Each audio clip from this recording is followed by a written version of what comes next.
vamos a estar hablando con un jugador de esos que si hablamos de identidad de club lo podemos subir rápidamente al podio. Estamos hablando de Fabián Cubero. Fabi, Ale, ¿cómo estás? Bienvenido. Bien. Gracias, un placer. Bueno, para Ahí nosotros estamos. también un placer hoy poder charlar con vos y hablar un poco de lo que fue, Sí. ¿no? Esa tercera estrella para la selección Sí. juvenil argentina de Malasia 97. Sí. ¿Te acordás cómo viviste ese momento histórico de la Sí. convocatoria y Sí. de cómo fue ese proceso? Sí, yo había estado en el sub-17 en el año 95 y normalmente esa época que era Peckerman el que estaba a cargo de todas las selecciones juveniles, tenías como una escala, ¿no? Que si arrancabas en las más chicas, después como que ibas ascendiendo.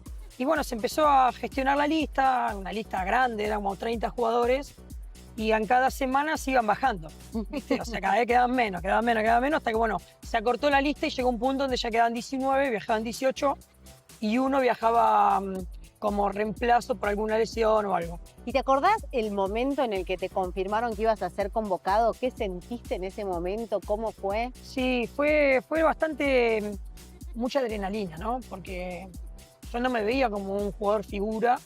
Calcula que en esa selección estaba Riquelme, que era figura en Boca, Romeo figura en Estudiantes, Scaloni figura, esa época creo que estaba en News, en Estudiantes, no me acuerdo bien.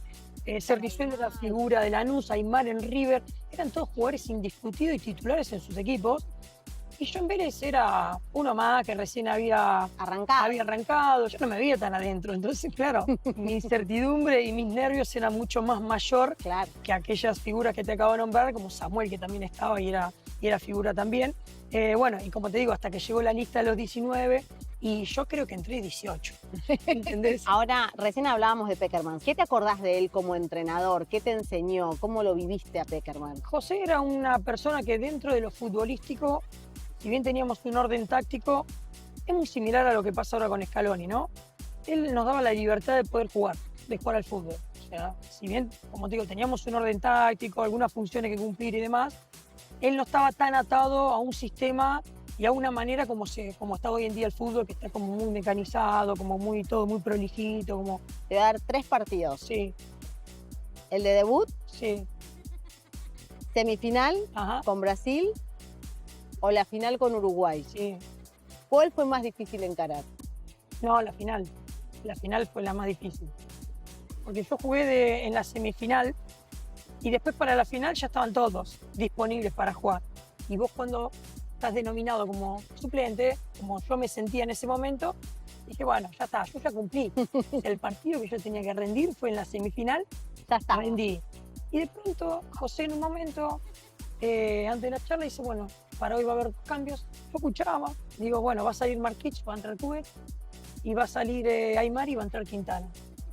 Y yo automáticamente de estar así, ¿viste? Me puse en alerta, me transformé y mi cabeza ya empezó con otra predisposición al partido. ¿Hubiera sido diferente tu carrera profesional si no hubiera existido este Mundial Sub-20 en tu comienzo? Sí, tuvo. Para mí tuvo porque, como te dije, cuando a mí me tocó la previa al Mundial, yo en Vélez entrenaba con primera. Cuando volví del Mundial, siendo campeón del mundo y habiendo tenido la participación que tuve y demás, ya me posicionó en banco en primera, ¿me entendés? Y también me posicionó muy bien dentro de la estructura de las selecciones juveniles. Ahora, si tenés que rápidamente como apelar a un recuerdo emotivo de ese Mundial, ¿cuál fue el recuerdo más inolvidable? El levantar la copa, el momento del gol que les permite ganar el partido, o en sí cuando uno mira para atrás el Mundial decir, no, me quedo con lo que fue el grupo, como decías, la unión del grupo y lo que nos llevó. ¿Qué es el primer recuerdo que se viene a tu cabeza? El primero que se me viene ahora es, pitó el árbitro, me saqué la camiseta y empecé así a mirar a ver a quién iba a abrazar. Y yo no había nadie, cada uno cambiando, corría para allá, Peckerman corría para allá, Scaloni para allá. Es como que veías que todos estábamos corriendo a ver a quién abrazar y con quién, viste, compartir esa emoción. Eso habla del grupo, ¿no? Éramos un grupo muy unido, un grupo muy fuerte, era lo que generaba José, justamente siempre remarcando un poco lo que era la unión del grupo en general, ¿no? Que creo que eso también a nosotros nos potenció como equipo después dentro de la cancha, la armonía, cómo éramos nosotros como grupo, esas cosas se notan.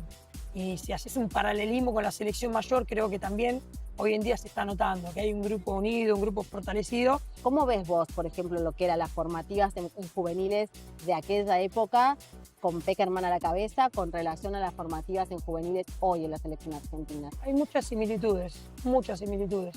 Si vos mirás la estructura de lo que son las selecciones juveniles, que hoy en día está Bernardo Berni Romeo, lo tenés a Diego Placente, que estuvo en el mismo Mundial Sub-20, lo tenés a Samuel, lo tenés a Aymar trabajando en el cuerpo técnico con Scaloni, y como que se fue respetando mucho eso, ¿viste? O sea, no solo la manera y la forma, sino los integrantes, que son toda gente de confianza y gente amiga entre todos.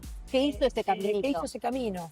Entonces hay mucha similitud con lo que fue la era de Pekerman, porque la era de Pekerman en juveniles fue como un inicio de una era muy positiva. Y esto de la generación, digo, de Scaloni y de Romeo, que son los que están al mando, fue una continuación de lo que dejó Pekerman, pero con el agregado de conseguir los títulos que se consiguieron. Ahora, si tuvieras la posibilidad de charlar con uno de estos jugadores de la Sub-20 que para ellos es su primer mundial, como fue quizás en su momento para vos, ¿qué le dirías? ¿Cuál sería ese consejo que decís, presta atención acá? Lo primero y principal, remarcar lo mismo que me remarcaron a mí con la selección argentina y lo mismo que remarca el cuerpo técnico de la selección mayor, el respeto y la satisfacción de usar el escudo de la selección argentina. Eso te tiene que posicionar como un privilegio, ¿no? Un privilegio. Todo el mundo sueña con jugar en la selección mayor, todo el mundo. Y jugar en la selección juvenil, en este caso en la Sub-20 que estamos hablando, es un privilegio y es para pocos. Entonces hay que valorarlo, hay que disfrutarlo y entender que esto puede ser un camino para un mejor futuro. Gracias, Fabi, un placer. Gracias, Ale, un placer es mío. Gracias.